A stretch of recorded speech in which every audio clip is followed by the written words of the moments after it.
Korea's top story today isn't just a pharma story, it's a signal about where the economy is heading. Pause. Three things before you start. Hanmi Pharmaceutical signed a licensing deal worth up to 3.2 trillion won with Genentech, the single largest pharmaceutical export contract in Korean history. 60 years ago, the UK and France relocated their governments out of their capital cities. Their financial sectors didn't follow. And Korea is now having the exact same argument. And from Seoul to Busan, local governments are blocking data centers, the physical infrastructure of the AI economy. It's Tuesday, August 25th. Let's get into one of Korea's top economic stories today. Korea's pharmaceutical sector closed its most significant global licensing transaction to date, with Hanmi's Genentech agreement for obesity drug HM17321 marking the moment a decade of pipeline investment reached global scale.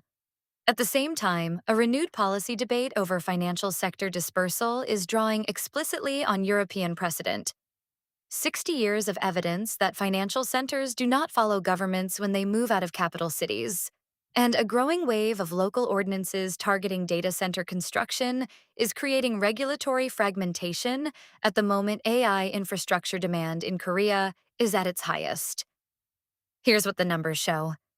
Hanmi Pharmaceutical signed a licensing agreement with Genentech on August 24th, with a base contract value of 1.82 trillion won, approximately 1.32 billion US dollars, and a maximum potential value of 3.2 trillion won, 2.3 billion US dollars, for obesity drug HM17321, the largest single pharmaceutical licensing deal in Korean history.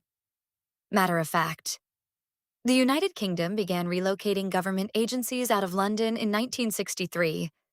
France followed a comparable policy in subsequent decades. Both nations retained their financial centers in capital cities. A structural outcome Seoul Economic Daily Reporting cites as the central precedent in Korea's current relocation policy debate. Korea's Financial Services Commission and the Bank of Korea remain Seoul-based despite a decade of sustained dispersal pressure, tracking the same pattern seen in Europe. Local governments across Korea formally moved to restrict new data center development, citing power grid overload and environmental impact. AI data center demand is already reshaping Korean heavy industry. HD Hyundai. Heavy Industries announced a factory expansion, its first in 20 years, driven by global orders for large-scale power generation systems.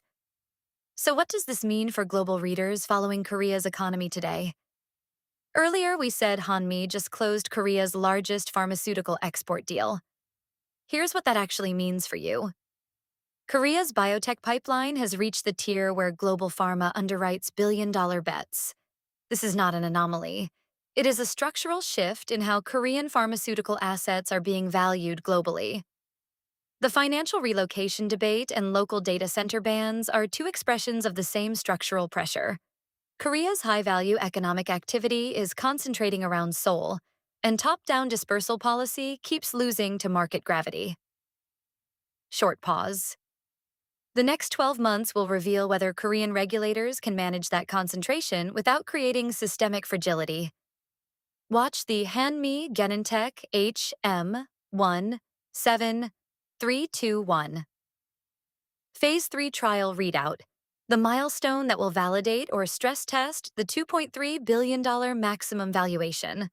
Watch the government's Q4 2026 policy review on financial sector relocation, and specifically whether it produces a binding directive or a voluntary framework.